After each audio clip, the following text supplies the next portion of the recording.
আজকে কয়েকটা কথা বলতে এসেছিলাম আপনাদের সামনে। আহ, তো না, এখন ইলেকশন তো হয়ে গেছে। এবার নেক্সট যা হবার তা তো হবে কালকে 4 তারিখে।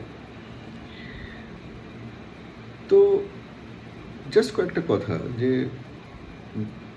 এটা শুধু পশ্চিমবঙ্গের মানুষদের জন্য, সাধারণ মানুষ প্রিভিলেজদের জন্য নয়। যেটা বলছিলাম সেটা হচ্ছে যে ইমিডিয়েট কোনো এই প্রথম টার্মটা আপনাদের বিজেপির সাথে একটু পেশেন্স রাখতে হবে। 15 বছর একজনকে দিয়েছেন, যিনি একজনকে মানে একটি পার্টিকে দিয়েছেন যিনি একটা ইনহেরিট করেছেন, মানে আহ, তার আগে যে 34 বছরের সিপিএম রুল আপনারা ফেস করেছেন, তারই একটা বলতে পারেন গাছ, আগাছা, মানে যাকে বলে ব্রাঞ্চ, অফশুট।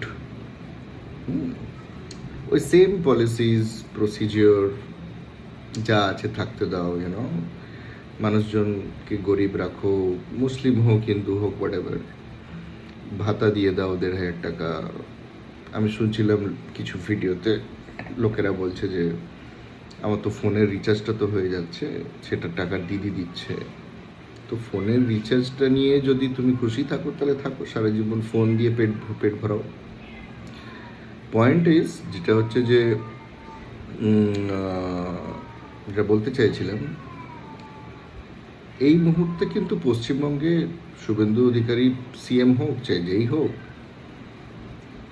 বিজেপি সরকার সেন্ট্রালে থাকবে। আপনারা যে ডুয়াল অ্যাডভান্টেজটা পাবেন, যেটা আমি সচক্ষে দেখেছি অন্যান্য রাজ্যে হতে, ইউপি বিশেষ করে, সবসময় সেন্টার স্টেট কনফ্লিক্ট থাকাটা না ঠিক না।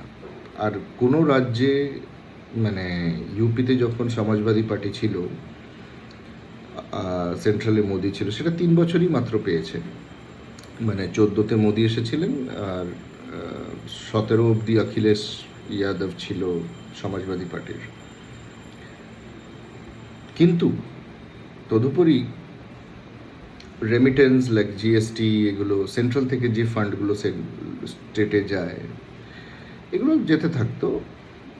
কিন্তু বিরোধিতা তো থাকবেই, যেহেতু রাজনৈতিক ইয়ে বলে। পয়েন্ট ইজ যে ইনি নিয়ে গেছেন অন্য লেভেলে।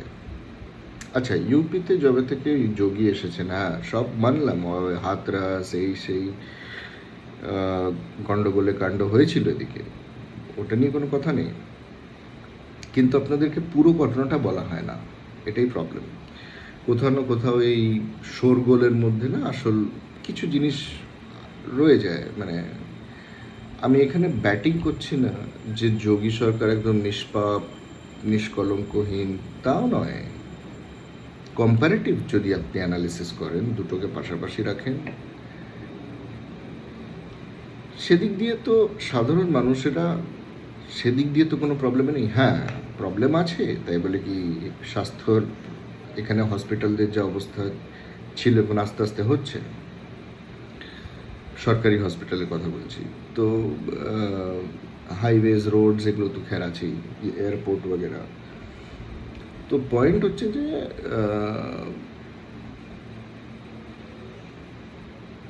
ব্যবসা, আই মিন ক্যাপিটাল, পুঁজি, আপনাদের যে মনের মধ্যে এটা বহু বছর ধরে এই জিনিসটা ঢোকানো হয়েছে যে পুঁজিবাদরা নাকি খারাপ, পুঁজিবাদরা এক্সপ্লয়েট করে, লেবারদেরকে এ করে। 70-এ যেটা হয়েছিল আদিত্য বিড়লার সাথে, তারপরে টাটাকে ভাগানো হলো। পয়েন্ট হচ্ছে আপনাদের মাইন্ডের সব থেকে আগে এই জিনিসটাকে সরাতে হবে যে পুঁজিবাদরা খারাপ। যারা পুঁজি পুঁজি দিয়েই তো ব্যবসা হবে, একটা এমপ্লয়মেন্ট জেনারেট হবে। সে যদি 4 জনেরও এমপ্লয়মেন্ট হয়, একটা ধরুন ছোটোখাটো বিজনেসম্যান, সে 4 জনকে এমপ্লয় করার মতো ক্ষমতা রাখে, ব্যাস, তার বেশি না। ধরুন ওর 4টে ট্রাক আছে, ছোটো ছোটো ইয়ে ভেহিকেলগুলো, ছোটো হাতি বা ওরকম টাইপের। তো 4টে ড্রাইভার সে রাখতে পারলো, তার সঙ্গে একটা একটা করে খালাসি, তো 4 4 8 জনের সে অন্যের সংস্থান হলো। কমসে কম মাস গেলে 15,000 টাকা স্যালারি পাবে তারা, এক একজন। এক একটি ড্রাইভার ওয়েস্ট বেঙ্গলের মতো জায়গায় 15-16 হাজার টাকা হয়তো স্যালারি হবে, যতদূর আমার জানা আছে। আমাদের এখানে তো 21-22 হাজার টাকা স্যালারি।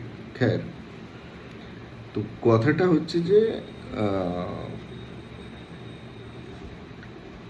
একটু ধৈর্য রাখবেন, আস্তে আস্তে ওয়েস্ট বেঙ্গলে কিন্তু শিল্প আসবে। সে আদানি আম্বানি যারা আজকে আপনাদের থেকে দূরে আছে, আপনি দেখবেন আস্তে আস্তে, কারণ এই সেন্টিমেন্টটা তো মুভ হবে না।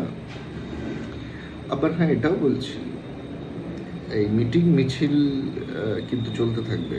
তৃণমূল আফটার অল ইয়েতে থাকবে, তো এই কি নাম, অপোজিশনে, যতক্ষণ না দলটা ডিসম্যান্টেল হচ্ছে পুরোপুরি। তো পয়েন্ট এটাই যে আর मोदी जी के एकटाई কথা বলবো যে अगर आप सच में आ रहे हैं मोदी जी, मुख्यमंत्री कोई भी हो बंगाल का, आपको अच्छी तरह से पता है इसका पॉलिटिकल हिस्ट्री जो क्या है, मुझे तो आपको बताने की ज़रूरत नहीं है। मेरा एक ही निवेदन रहेगा कि अब जो भी है, आपको अच्छी तरह से पता है कि बंगाल के लोग लॉन्ग डेवलपमेंट का कोई प्रसाद भी नहीं मिला है इनको, है ना। 34 साल उसका और 15 साल तो 49, मैंने 50 साल मान के चलिए, 50 साल परपेचुअल गरीबी देखा है, बहुत सहा है यहाँ के लोगों ने। मर्डर, पॉलिटिकल ओपोनेंट लोगों का मर्डर, रेप वगैरह, पॉलिटिकल वायलेंस। तो आपका जो कल्चर बाकी राज्यों में है, गुजरात में खासकर मैंने देखा है, गुजरात छोड़िए यूपी देखिए, मैंने एटलीस्ट पोलिंग के बाद पोस्ट पोल वायलेंस, जो पार्टी जीती वो चुपचाप अपना मैंडेट को स्वीकार कर लेती है। जो पार्टी हारी, जैसे यूपी में समाजवादी पार्टी हारी थी, वो अपना मैंडेट स्वीकार करके निकल ली, चुपचाप अपना पोजीशन, अपोजिशन वाला पोजीशन ले लिया। तो मेरा कहने का मतलब एक ही है कि यहाँ के लोगों के लिए कुछ कीजिए। आपके पास एक गोल्डन अपॉर्चुनिटी मिला है। खाली गुजरात तो आपका डेवलप हो चुका है, गुजरात में कोई अब गरीबी नहीं है एज सच। तो गुजरात आपका वेस्ट कोस्ट, ये आपका ईस्ट कोस्ट, और सबसे महत्वपूर्ण स्टेट, आपको भी पता ही है बात। तो ईस्ट कोस्ट में कोई भी स्टेट वैसा एंडेंजर्ड नहीं है जितना कि बंगाल है, ये आपको अच्छी तरह से पता है। मैंने आंध्र प्रदेश वगैरह तो उतना एंडेंजर्ड नहीं है ना, वो ईस्ट कोस्ट में है, बट वो लेवल आपको पता ही है, मैं अब क्या ही बताएं। तो कहने का मतलब है कि आपको ईस्ट में एक बहुत बड़ा राज्य मिल सकता है, और अगर मिल जाए क्लियरली तो कुछ कीजिएगा। यहाँ के लोगों ने बहुत सहा है, यहाँ पे पेट में, यहाँ पे मानसिक तौर पे बहुत खून बहा है, बहुत खून। आप अगर चाहें तो यहाँ पे एक शांति और प्रगति का कुछ कर सकते हैं। बाकी तो ऊपर वाला सब देख ही रहा है।